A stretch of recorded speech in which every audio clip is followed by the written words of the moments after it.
It says we're live. Hello, everybody. Welcome to another episode of the On TRAC podcast. Hello. I'm still just seeing the. Oh, there we go. There's our cameras. Hello to everybody watching on YouTube, everybody watching on Twitter, everybody watching this from the future 2 years from now, looking back to see the story and journey of the On TRAC podcast.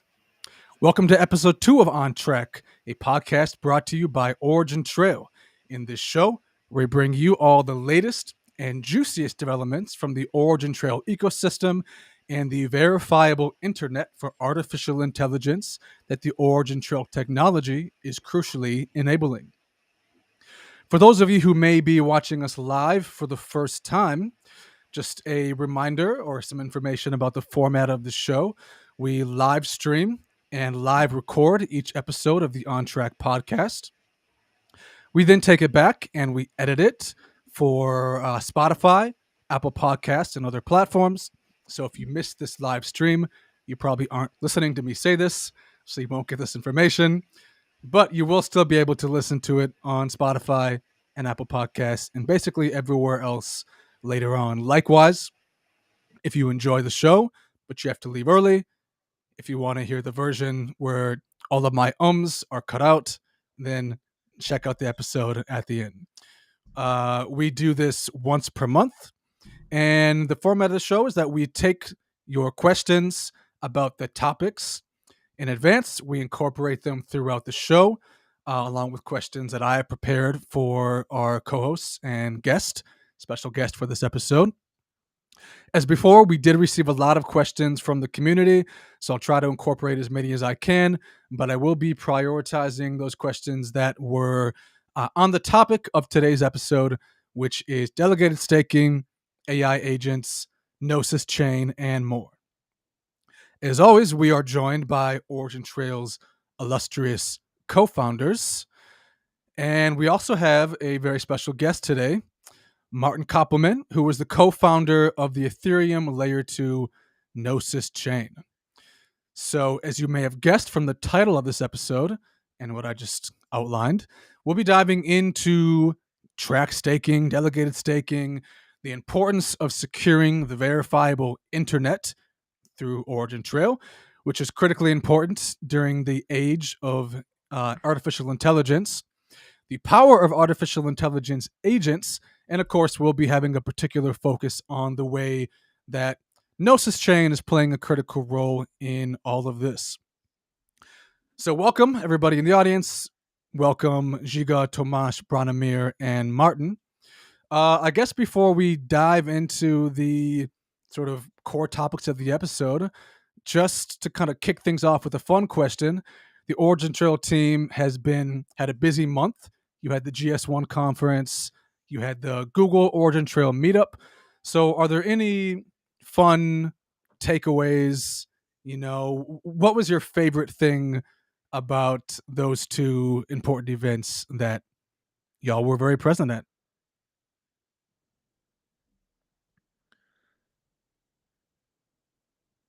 If anyone wants to kick us off. Don't be shy. Branimir?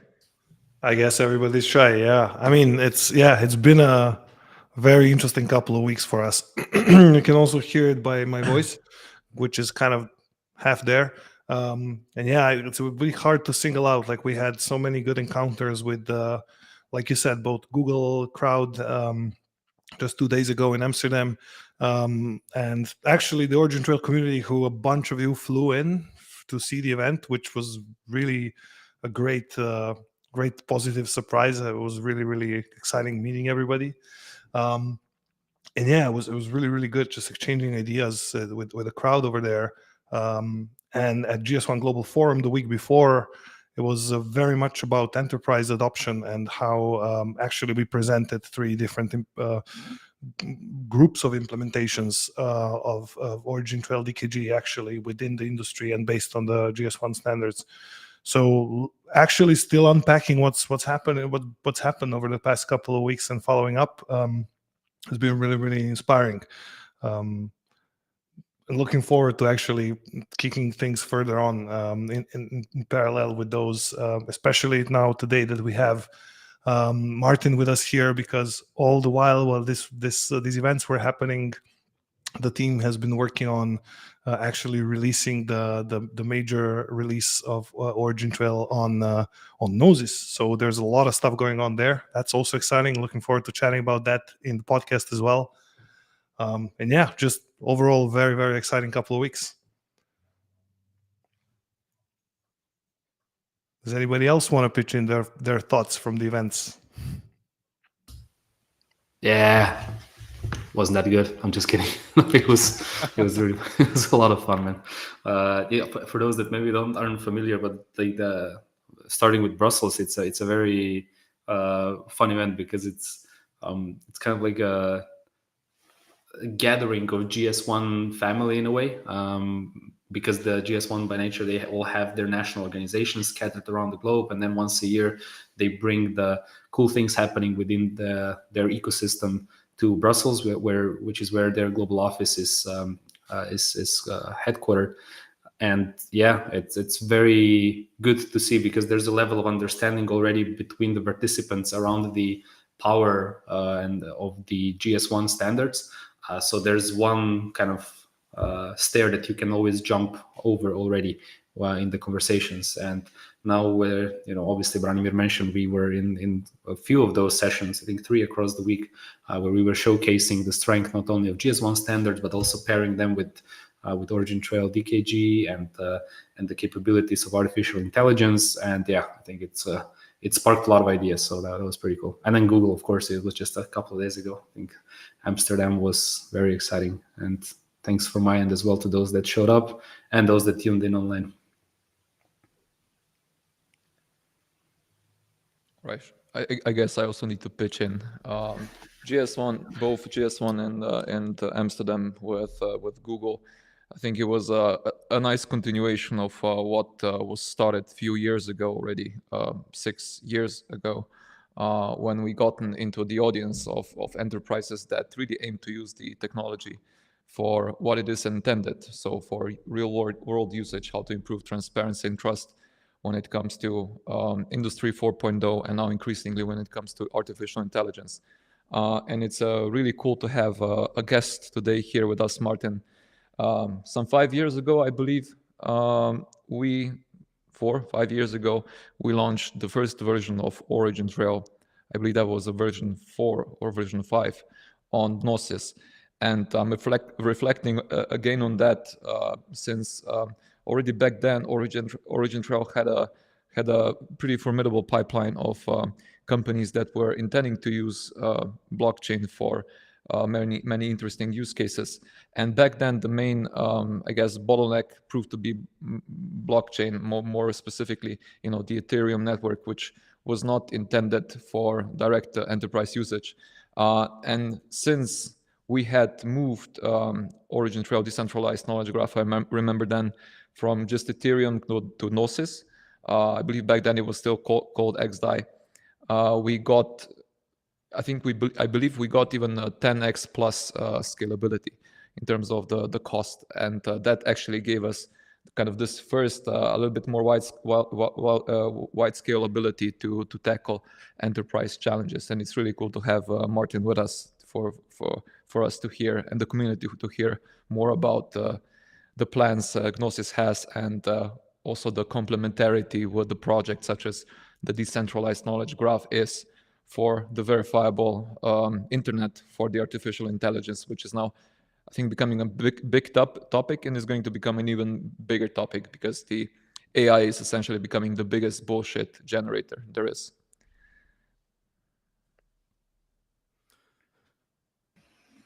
Awesome. Yeah, I had the opportunity of watching the Google Meet live as it happened, not in person, unfortunately, but I watched the live stream of it, and it was very exciting. And I saw a lot of people in the OriginTrail community that were also very excited about it. And I can only imagine that a lot of, to use the word exciting a third time, a lot of exciting things are going to come from just that gathering of alpha brains and very smart people all in one room. So I guess to really dive into the topic of today's episode, let me introduce again Martin, who's the co-founder of Gnosis Chain.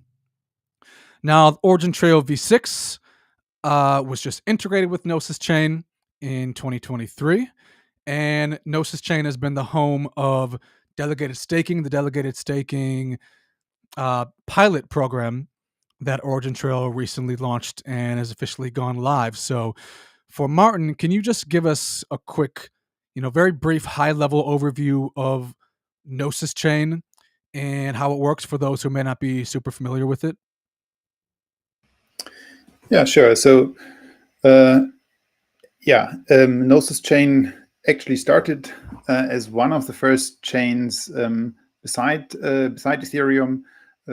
So it became at some point, as mentioned a minute ago, already pretty clear that Ethereum could not, basically there was not enough block space to do all the use cases people wanted to do, and the result was that block space just became extremely expensive, or transactions became extremely expensive on Ethereum, and still are.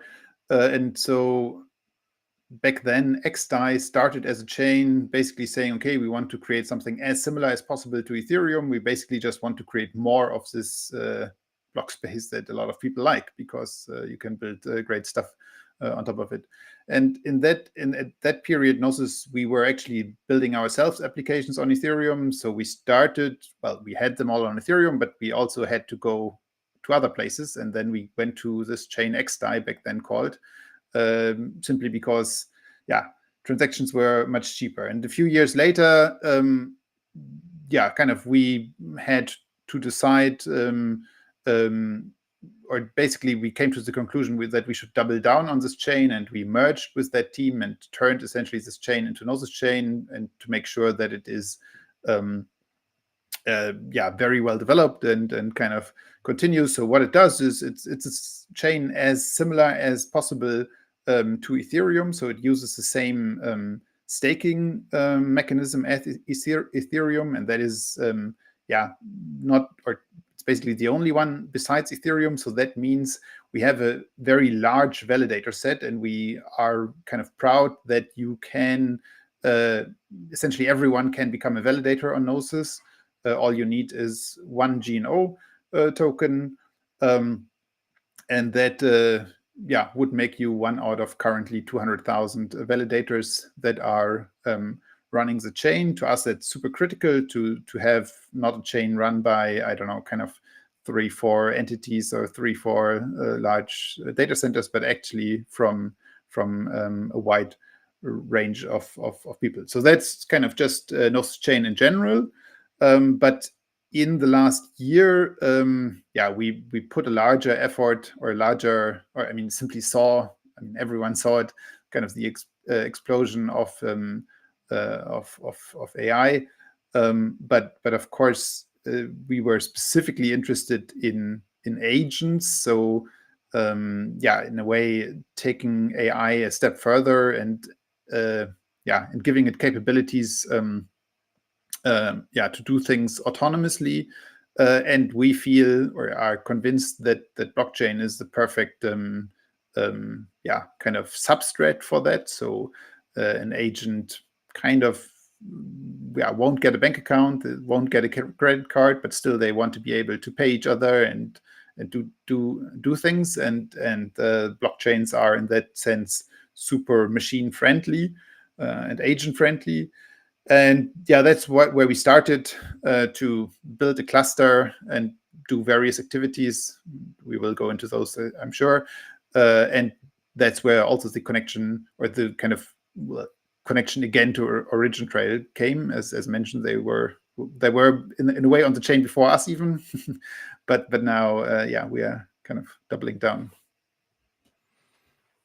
Yeah, thank you for that. We're definitely going to get into the AI agents. It's a big topic, very important, and obviously very relevant, especially with all of the talks around just, it's like AI is basically inescapable at this point. It feels like it's everywhere.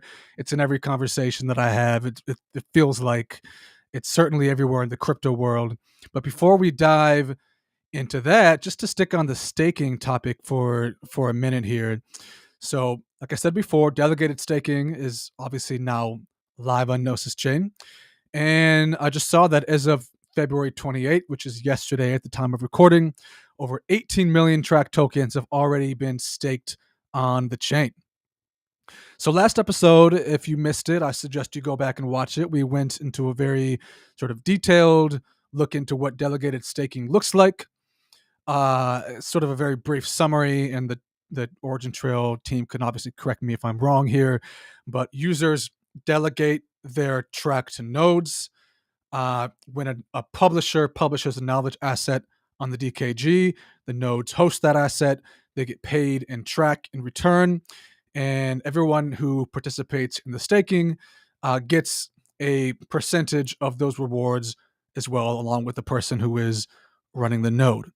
So outside of the obvious economic incentive for users to want to stake and participate in staking, what is the importance of staking for the DKG itself? And then what is it about Gnosis Chain specifically that made it the best place to launch this first version of the staking program?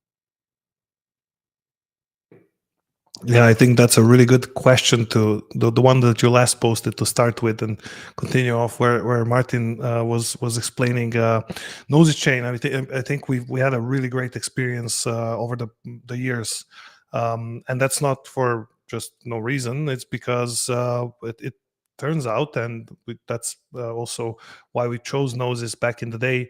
Or when it was called XDAI, is that it was just really well built. So not just built in the sense of, doing the technology the right way, but also everything around it. So back in the day, even all of the audits were available, and the team basically did all of the necessary homework to sort of tick all of the boxes that we wanted to see ticked.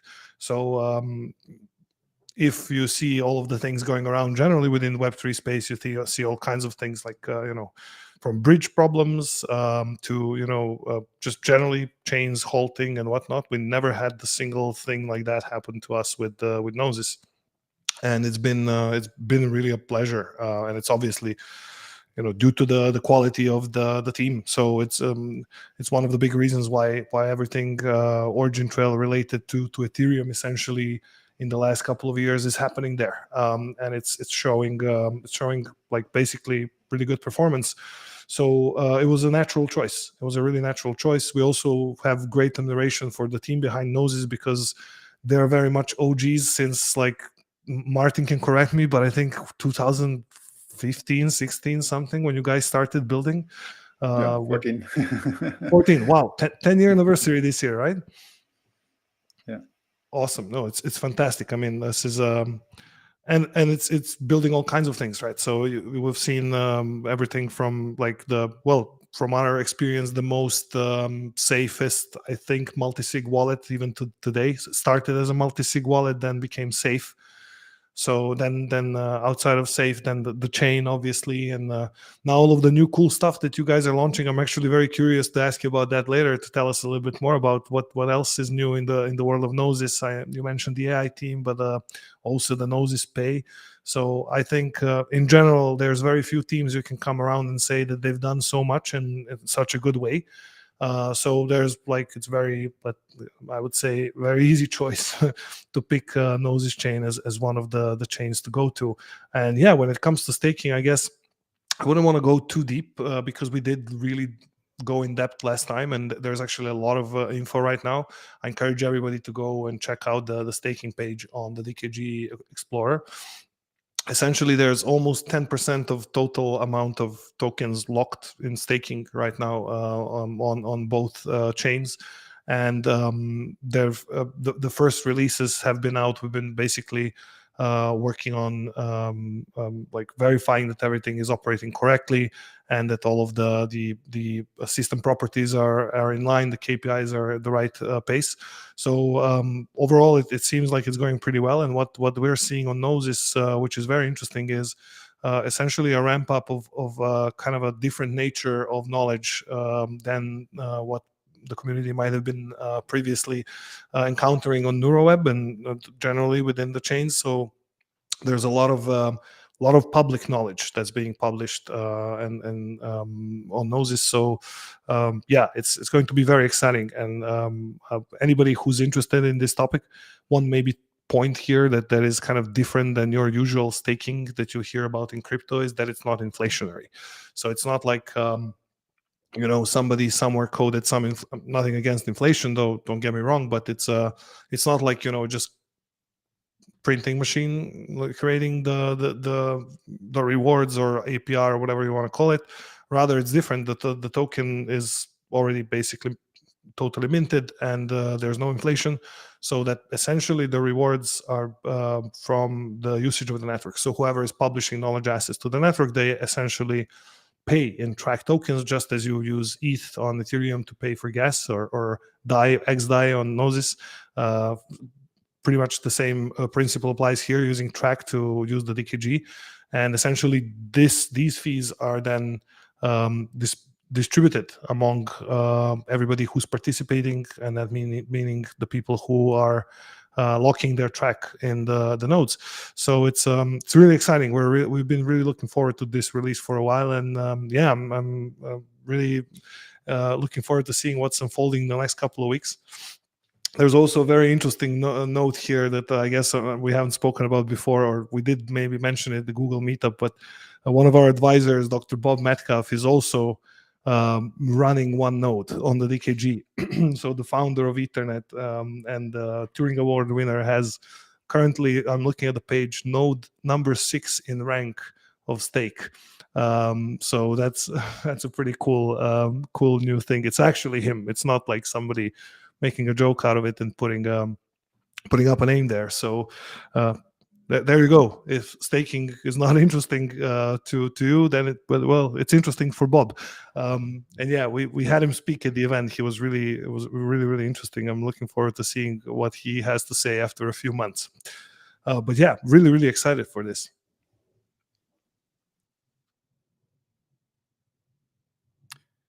Anything that Žiga or Tomaž you wanted to add before I move on? I think Brana covered it well. Yeah, got a thumbs up from me. Wonderful. Okay, so we got a couple of questions from the community about the whether or not there are any risks inherent in bridging your tokens or moving your tokens from Ethereum to Gnosis. So maybe Martin, you can speak on that. What's the bridging process like of moving tokens from Ethereum to Gnosis, and what does Gnosis do to make sure that those tokens remain safe and the bridge remains safe? Yep. Yeah. No, I mean, it is, I would say, an unfortunate reality that I think kind of I would lie if I would say there's no risk. I think kind of almost any contract you touch, anything you do on a chain, there is always unfortunately some risk of being of there being a bug or being some form of having compromise. That being said, of course, we are doing everything to minimize that risk, and we are extremely serious about it. And kind of this bridge has been running since 6 years now, I believe, and has been multiple times audited. So long story short, with bridges there are risks. We have kind of a concept of replicated security that multiple parties need to or multiple kind of independent protocols need to agree to a state to minimize the danger. But so it's a bridge called OmniBridge. Maybe quick comment. Currently, the interface, I think, is, well, it's obviously working, but a new interface is coming very soon that will make the process hopefully even better or even more smooth. But yeah. Wonderful. And then another question from the community, which might be for the OriginTrail team. Somebody was wondering, I guess the process. If this is getting too in the weeds, let me know. But the process of how nodes are get rewards, like which how it's determined which nodes get rich rewards. Is it just based strictly on the number of tokens that are locked in, and that's it? And if you have the most number of tokens locked in the node, then you get the most number of rewards, or is there something more to it? Something more to it than that? Yeah, so without to not risk sort of taking over half of the podcast to describe this, because it can be very complex. Essentially, there's I believe we have it in the docs, but if not, I also posted about it on Twitter somewhere, so I'll share it in the Discord later. Is basically the mechanism on how this works, and essentially it involves three parameters. One is the number of tokens on the node, but also involves the location of the node in the network. So there's a certain way of the nodes being organized so that that essentially knowledge assets are distributed to certain areas so that they can actually be efficiently fetched. And that mimics kind of this classic system that many other peer-to-peer networks use. So it's called basically a Kademlia or hash ring type based system, where a certain portion of the network is responsible for a certain piece of the knowledge hosted. But like I said, not to maybe go too deep, it's good to see it in real life. But basically, these are the parameters that are relevant. And having that said, this is actually the system that right now runs on Gnosis and is being, in a way, piloted there. So it's going to be we're monitoring it, and we're going to see if it needs any tweaks over time. But essentially, it's the point here being is that the network is both secure and also functional, in the sense that we don't get some sort of weird behavior that wouldn't, for example, allow that the knowledge can be easily and quickly retrieved from the network. And maybe just kind of to connect that with the blockchain side of things. So for the people who are listening to us and don't maybe know, the decentralized knowledge graph is actually not a blockchain. That's why it sits on top of other blockchains like Gnosis, where it uses the blockchain for what it actually kind of makes most sense for it to use. So to actually store state proofs of the knowledge within the DKG, to store actually NFTs of the knowledge assets, as well as to manage basically all of these relations between the actors in the network. So essentially implementing the OriginTrail protocol. And having that said, there's staking is a part of it, publishing is a part of it. There's also other utility like enhancing basically features that we've been working on, such as enabling this marketing of knowledge, exposing it to markets, rather, not marketing. That's kind of an odd way to say it, but exposing it to markets. So it's a very like, there's a lot of stuff to see. So I suggest everybody to jump and read through the docs. And if you have like really concrete questions like this, we'd be happy to answer. Also jump into Discord or ping me directly on Twitter as well. Happy to answer that. But having that said, the blockchain is used really for what it's supposed to be used, and where we don't like overload chain with a lot of knowledge, so that you will see that actually all of the data or the knowledge, in this case in knowledge graph form, sits on the DKG. And therefore, because it's there, you're able to query it using actually knowledge graph queries, which is something blockchains normally don't support because they're not designed for that. But actually allows you to do some really, really cool things. So you can ask questions. So you can really ask questions in this query sense, so database sense. And effectively, if you are a node or have an access to a gateway node to the DKG, you're able to query the entirety of the knowledge within the DKG.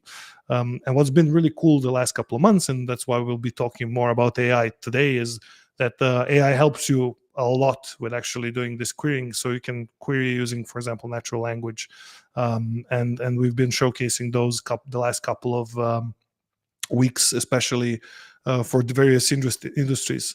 The key point here being is that we manage actually to use LLMs in the right way.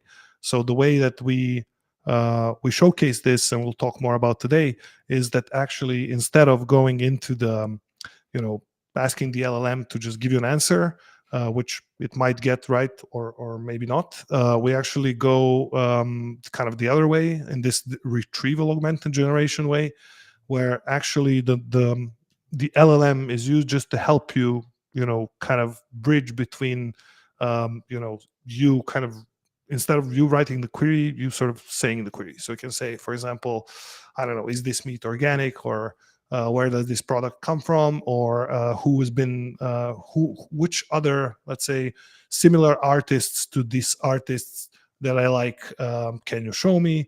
And all of these queries can then be translated into knowledge graph queries, which are very precise. So they don't let sort of the LLM kind of move out of the way and actually extract that knowledge out of the DKG. Then from the perspective of the blockchain, obviously verify that knowledge for integrity, and also verify for source, which is the big property here. That's where that NFT comes into play. So within these layers, there's a lot of stuff that's going on, and it's especially exciting to see like what kind of new things we can do here.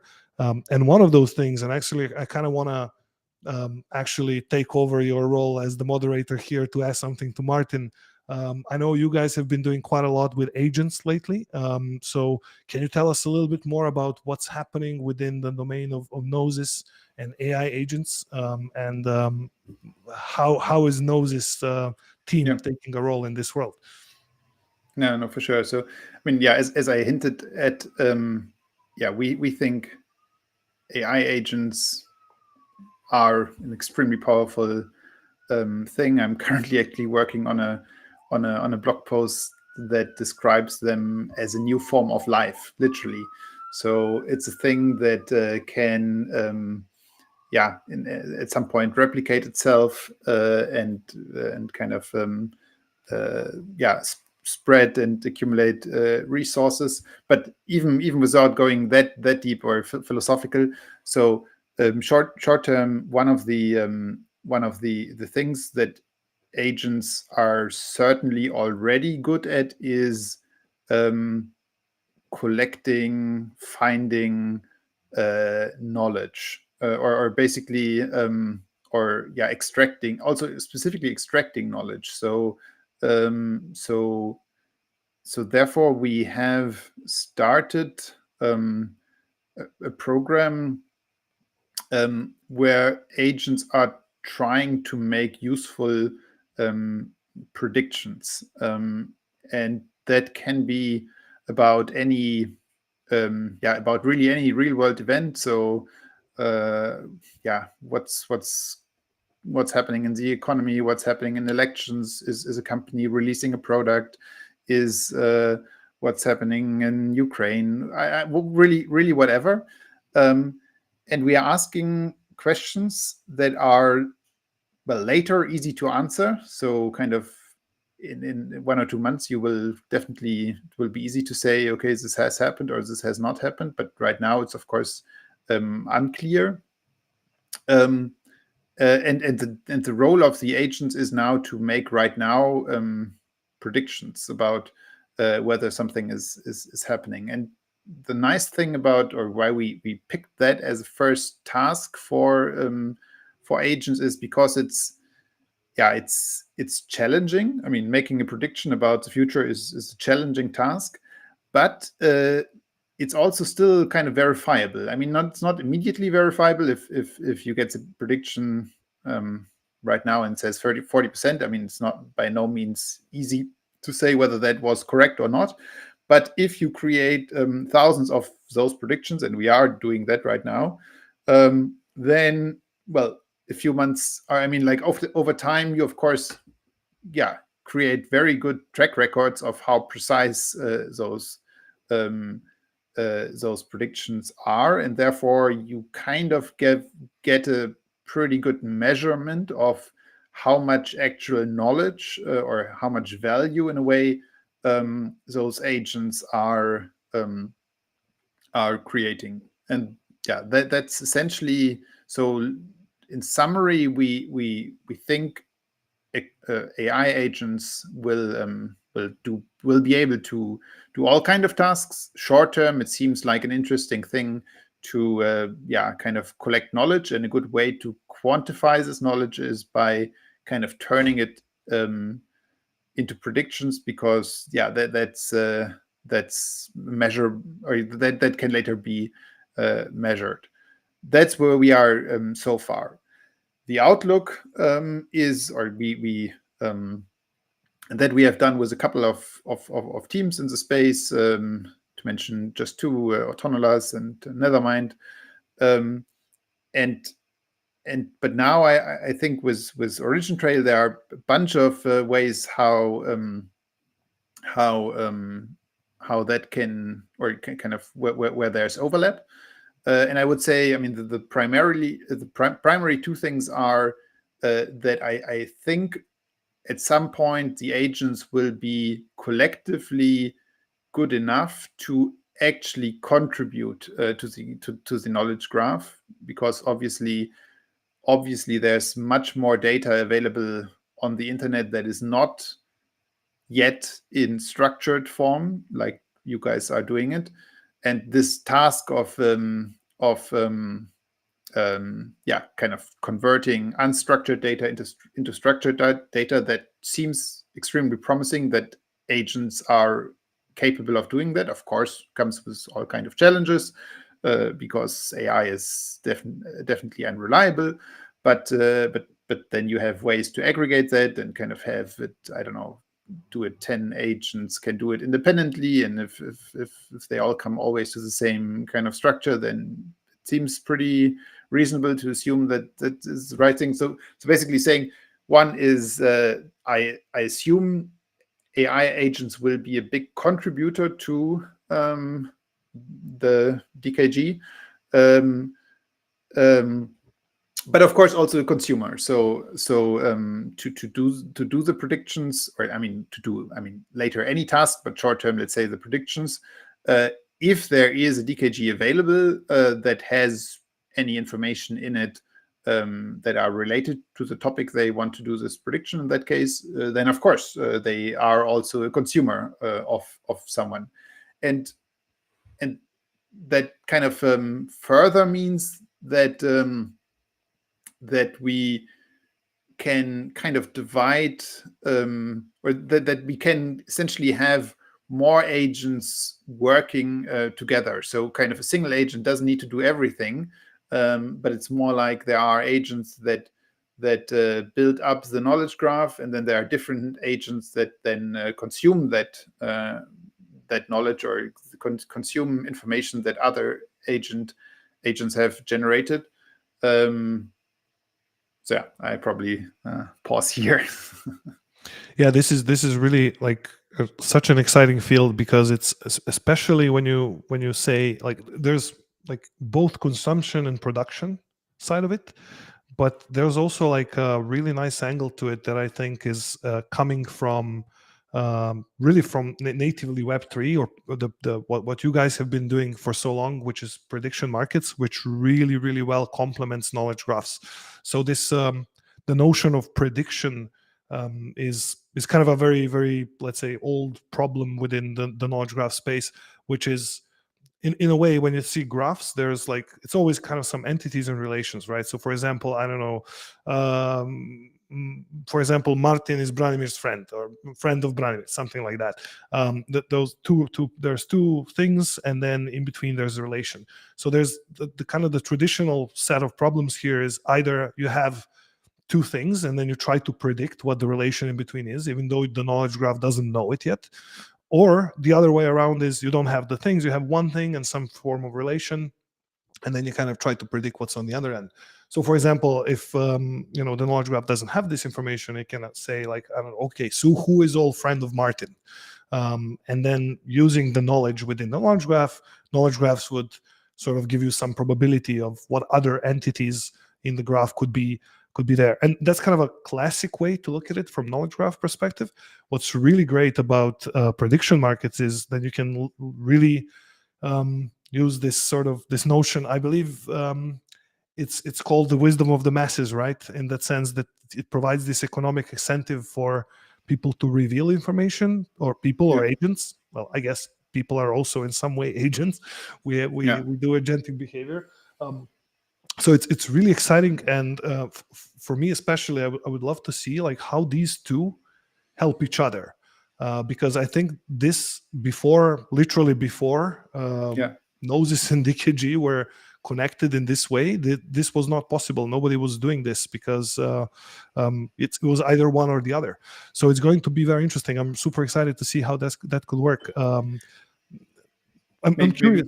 Go ahead. Sorry. Just to build on one comment on your comment. So yes, so I think that specifically the part about that with prediction markets you automatically have the right economic incentives, that is super important, because in the world of agents you have, of course, the problem that you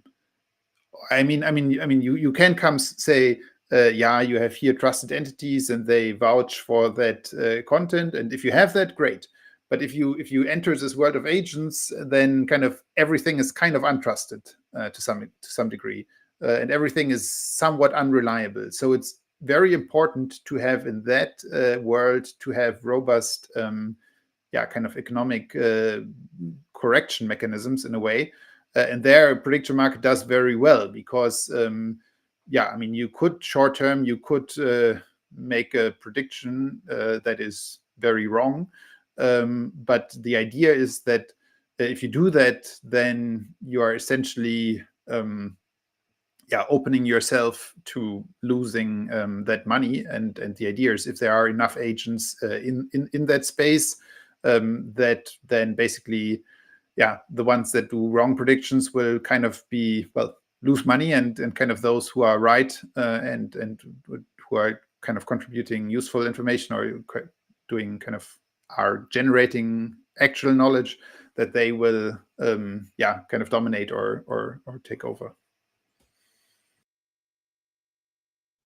Yeah, in a way it's so interesting, because it goes into the direction of like predicting and mapping the predicted future in sort of one future world model. So it's not in the sense of an AI model, but like in the sense of, I don't know if you had a chance to touch upon that paper by Jan LeCun, where he discussed this kind of model of the world, of basically he models AI as kind of like a animal brain, and that it has like agents that provide actions, and it's a really, really exciting paper. And then the world model that it has inside is obviously very important, but then also the predicted world model. So what it's statistically going to maybe look like. And this is really interesting notion for us, because with the upcoming version of OriginTrail, it's version 8, we aim to go into something we call the autonomous decentralized knowledge graph. So the idea that the knowledge graph, together with services on it, is such as AI agents, for example, on Gnosis, would be possible to actually let a lot of the things run autonomously. So as it grows, that agents with some form of consensus, like you mentioned, and with the right incentives, is able to actually like immediately predict. This would be amazing for businesses, and we see that actually in real implementations already. For example, in the railways, we maybe wouldn't kind of associate that normally with Web3, but we've been active in this space for a very long time with Swiss Railways. And actually last week we spoke with them in the Brussels at the GS1 Global Forum. What they're trying to do is actually gather enough information to predict where they will have a problem within their rail network, which effectively is like basically a problem of the scale of a train going off tracks. It's really exciting, but it's not going to happen without actually getting all of this knowledge somewhere and letting the machines do their thing, right? Yeah, in a way, you will have a continuous spectrum from eventually you will have the kind of pure knowledge graph where you say that's authoritative and that's basically a verified state of the world. But until you have that, so the assumption is eventually you will have that. But until you have that, you have this fluid state where you're basically already predicting that eventual authoritative state. And again, that can be extremely useful because for many things you don't have that authoritative state yet, but you still kind of need to deal with it or kind of need to make assumptions about it. And then yeah, it's an incredible field. Like I'm really looking forward to seeing it in action on Gnosis more. But yeah, I guess Jonathan, I'm sorry, I saw you pop up. I just trying to hijacked your role here, but No, I'm having it easy today. You're in the lead, so I'm just sitting back and relaxing. It's nice. Plus, you asked like 2 different questions I was going to ask. So beautiful. This is what you get with agents. Branimir is becoming your autonomous agent. Exactly. Yeah, and I'm Branimir is already an AI agent who speaks the most among this crowd here. That's why I lose the voice. But yeah. But I guess on the topic of AI, so one of the themes that's in the description of today's episode is securing the quote unquote verifiable internet in the age of AI. So when I think of this, like if I'm putting myself in the mind of the average person, I think verifiable internet. Okay, well, I see a fact about something. I just go to Google. I'll type in, I don't know, what's something innocuous. How did Seinfeld end? And I'll Google that and I'll get the answer. Well, I'll go to Wikipedia and I'll Google Seinfeld and I'll just get the answer, and it's right, correct? Because Google tells me and because Wikipedia tells me. So what makes or on the topic of AI, I can go to ChatGPT and I'll ask ChatGPT, how did Seinfeld end? And it'll tell me the answer and I'll verify it that way. So what makes OriginTrail unique in this regard? How does it ensure that the data that it is giving me is actually verified, or how do I as a user verify it in a way that maybe I can't do just by going to Wikipedia or ChatGPT, which is this topic is especially important in the age of AI and as more AI agents contribute knowledge autonomously. So where does OriginTrail fit into all of this? Yeah, I think we kind of skipped almost the first use case and went straight to the second, more complex one. So the first one is obviously that AI agents, if you just today ask them something, then or let's say LLMs, if you ask them something, then I mean, most of the time they will probably get it right, but of course there is a risk that they don't get it right. So here, I think the very clear first use case is that, and that was described, that essentially this formal query language is not really user-friendly, but that you can essentially now use AI to query a knowledge graph and therefore get an authoritative answer, but still kind of use human language and get a human response, but with a link to a actual kind of authoritative source. So again, that's kind of the first use case where the AI is essentially just a consumer of the graph. The second use case then is, and again that is more complex, but I think extremely exciting, is the whole thing. Yeah, we try to discuss where essentially the AI agents will become also a contributor to the graph and kind of try to overcome the problem that they are unreliable by using clever market mechanisms, by using multiple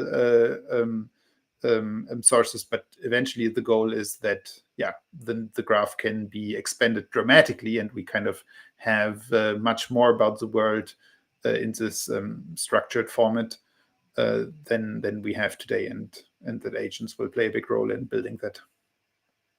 Mm-hmm. So you're obviously very personally interested in this idea of AI and AI agents, and obviously so is the OriginTrail team. But do you think there's something particular about the Gnosis chain specifically that makes it a good place for this activity to happen? Yeah, for sure. I mean, I think it's a mix of few things. So I mean, there are pure kind of technical things there. I mean, I think we check a few boxes. We are just a stable chain. We provide cheap enough block space, or transaction fees are cheap enough. But I think the maybe even more important part is if you want to come to a chain, then what really differentiates chains might be what other applications are already there, because or what other kind of stuff is there, and what can you plug into, and there everything around AI agents certainly became simply became a priority for us, and we are trying to build a cluster around it. So you might ask, so I mean, for example, if OriginTrail wants agents to consume its knowledge, well, then it's good news that on Gnosis there are plenty of agents running, doing currently, I think, in the range of 30 to 50,000 transactions. I forgot the numbers exactly, but per week or per day, I don't know. But kind of in total, I know that right now 50% of all safe transactions are originated from agents right now on Gnosis Chain. So long story short, we have a vibrant and growing agent ecosystem, and therefore kind of it does make sense to plug in there and kind of be, in a way, offer your services, or kind of try to connect to those agents and expand on them. I think this is what gets the future of Web3 even more exciting. I think up until now, Web3 didn't really have a killer app, and it does seem that the verifiable internet might provide this killer app for the entire Web3 that is going to drastically transform the way we seek information, the way we find our ways in this world. And we're noticing already this with our partners, with our clients, with our users. It's been interesting to witness a journey from one of our users, partners, who's now getting ready for digital and also a TV campaign somewhere in the Southeastern Europe.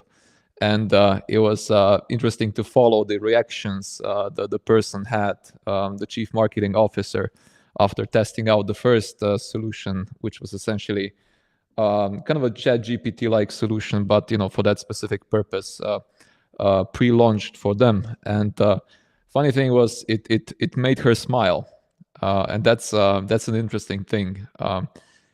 Pretty much an artificial intelligence making you smile. And that was even before we were tapping into the verifiable sources of knowledge. And imagine how if people get so much excited about something that is based on Web3, and now if we add incentives to that, things can get really explosive.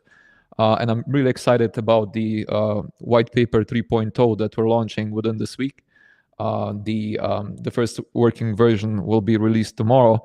And there's a new notion that we're describing in there. It's called paranetworks. And paranetworks are essentially a collection of knowledge assets, predominantly built for a specific use case. But also the paranets also allow users and operators of those paranets to select a chain that is most optimal to be essentially ingesting or producing the knowledge assets on that paranet.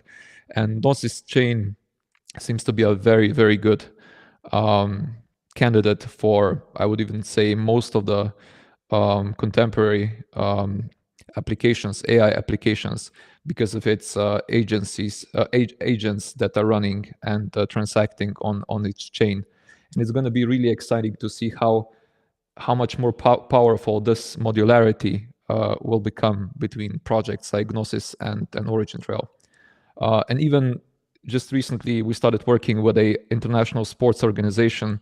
How important it is in the sports world to be really sure that the results, the predictions, that everything collection of knowledge about competition can be made verifiable, because there's a lot of finances also involved in the sports organizations and in the sports globally, and this is where Gnosis and OriginTrail can also provide a very, very exciting substrate to elevate the value that the Web3 is going to bring. So it does feel that the AI has opened up floodgates for a killer app to come to life. I don't know what you guys think, but to me, it definitely feels so.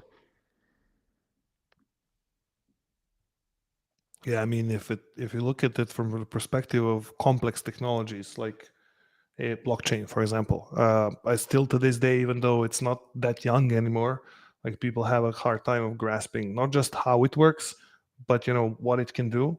And same goes for all of this new stuff. And it's like, I mean, also knowledge graphs. It's like it's not easy. We know about it because we've been working on it for 10 years, but like kind of even an average person doesn't. So with AI, we get this capability of just bridging the gap much easier. And as Martin said, the kind of the first use case of just making it easy to use is incredibly powerful.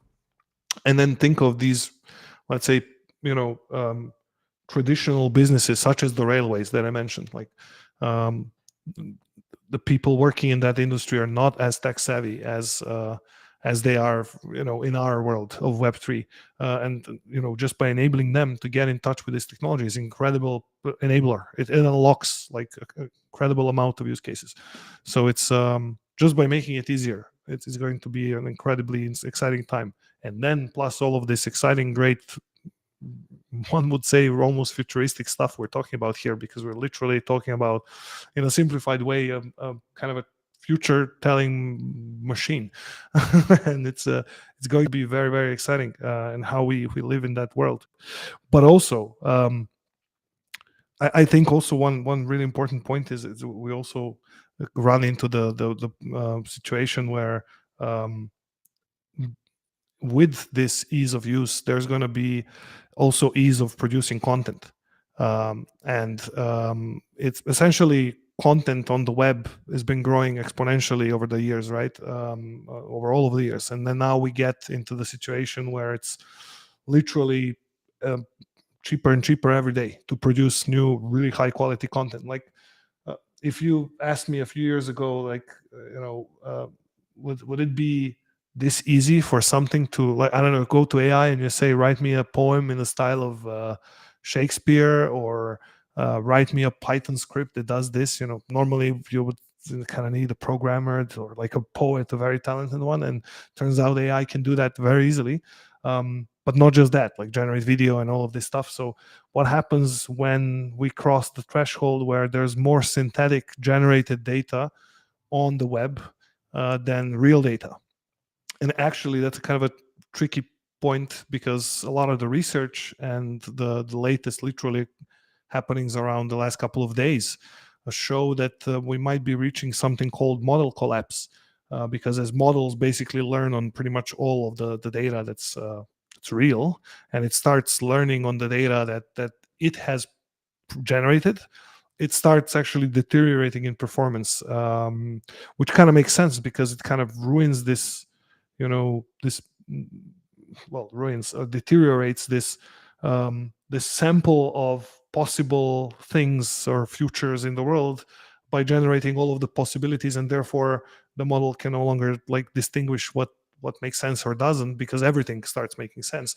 So in this world, I think agentic activity in the way we talked about it here is going to be extremely important, because we're going to have the ability to use verifiable knowledge, and we're going to be able to predict what's actually possible using some real input, rather than being scared of synthetic input. And this is a really good point, because I think all of these big LLM companies, like, they're basically scrambling for data, but because synthetic data is effectively inflationary, it's like, money printer go burr, right?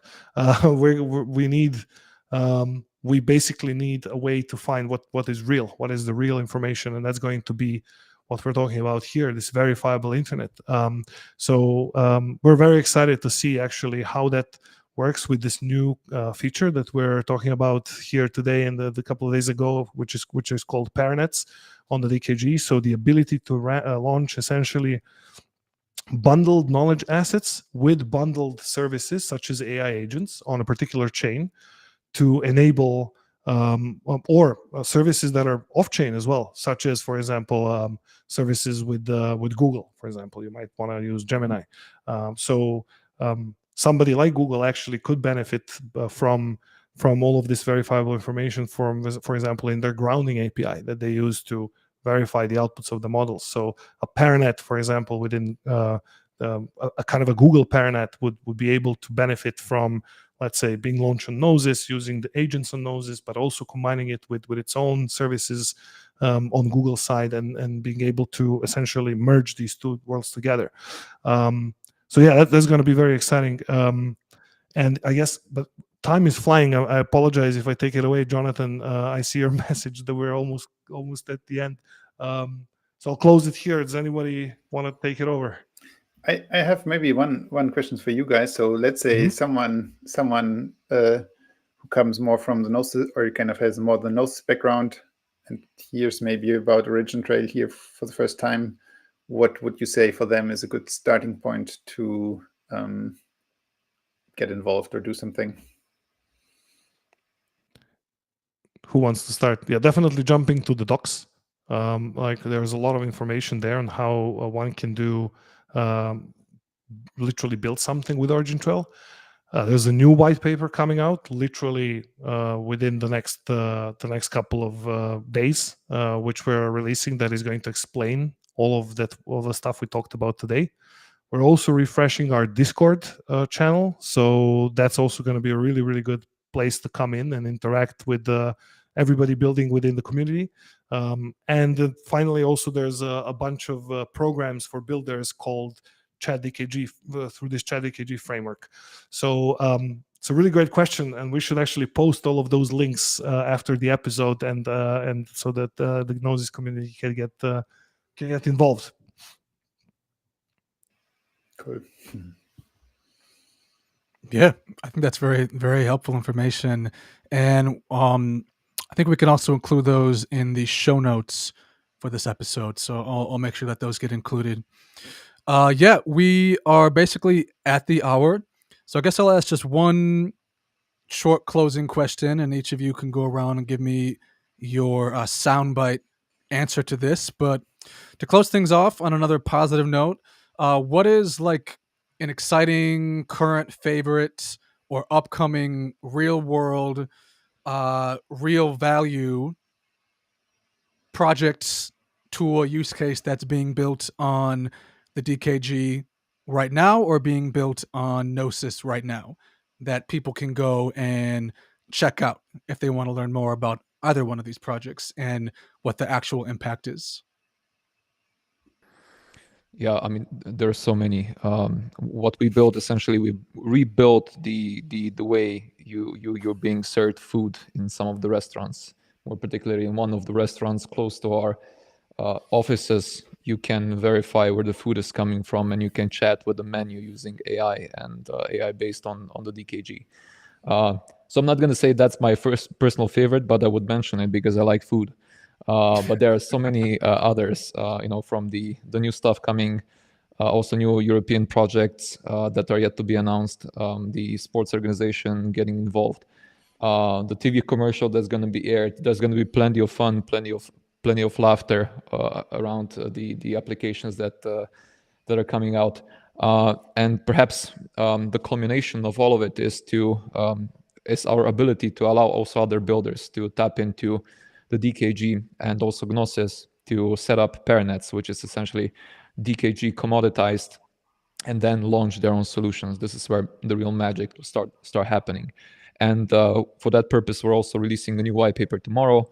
We're reforming Discord and making it more user-friendly for developers to come in and learn, and then get their hands dirty themselves and see how it goes.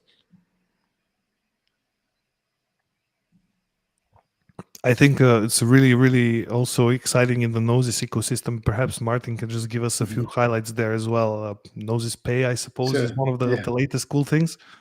Yeah. No, if you specifically talk about real world things, I have to mention here the Gnosis Pay. Wow, look at that! Gnosis Pay card. So yeah, it's a self-custodial Visa card that is where you can literally link your a safe that you hold on Gnosis Chain that you fully control and kind of self-custodial, link that to a card in such a way that literally, like if you tap the card, it will one-to-one, or it will it will trigger an on-chain transaction. And if you spend something for 15 euros, exactly 15 euros and not more, will be kind of transacted from your safe.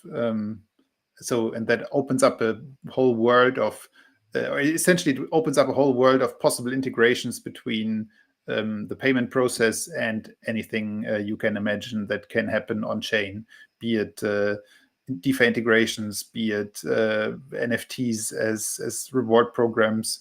There's really a big possibility. Or kind of another perspective is, right, previously kind of the on-chain world and the off-chain world were kind of separated, so you could do things on chain, and DeFi was all kind of working fairly well. But if you actually want to buy coffee, usually you would need to go to a centralized exchange, and it would take some time, and then you would need to sell your tokens, and then you would need to withdraw, and that would take some time again. So there was the two worlds were quite separate, and now it is, totally integrated, and you can essentially stay in this on-chain world. I think that's a great note to leave the episode on, a very positive and inspiring note. The stuff, if you spend enough time in the crypto space, you hear about a lot of vaporware projects, a lot of hype that doesn't really lead into anything. And I think that if you are listening to this podcast, then you should hopefully understand now that these are two projects that are not just about hype. These are real world adoption. I'm saying that as a third party here, as somebody who's just an observer of the space. I think you should definitely check these two projects out if you're interested in getting beyond the hype of the crypto space. Hope that wasn't too promotional, but I am neutral in this. That's just my third party thought here. And thank you everybody for joining us. Special thank you to Martin for joining us, taking time out of his, I'm sure, very busy day to explain all this stuff about artificial intelligence and the excitement behind it and all the wonderful things that Gnosis is doing. Thank you, Tomaž, Branimir, and Žiga, for also taking times out of your day and for taking the time every month to be here. So if you liked what you heard here and you want to participate, you want to check it out, again, we'll be coming live to Spotify, Apple Podcasts, and every other podcast platform soon. And we'll be right back here next month with a brand new episode, new exciting topics, and we hope to see everybody there. And again, submit your questions. If we didn't get to them today, if they're relevant to the topic next time, submit them in advance, and we will do our best to incorporate them into the conversation. So thank you, everybody, for joining us, and hope you enjoy the rest of your days. Thank you all. Thank you. Thank you. Take care. Cheers, everybody.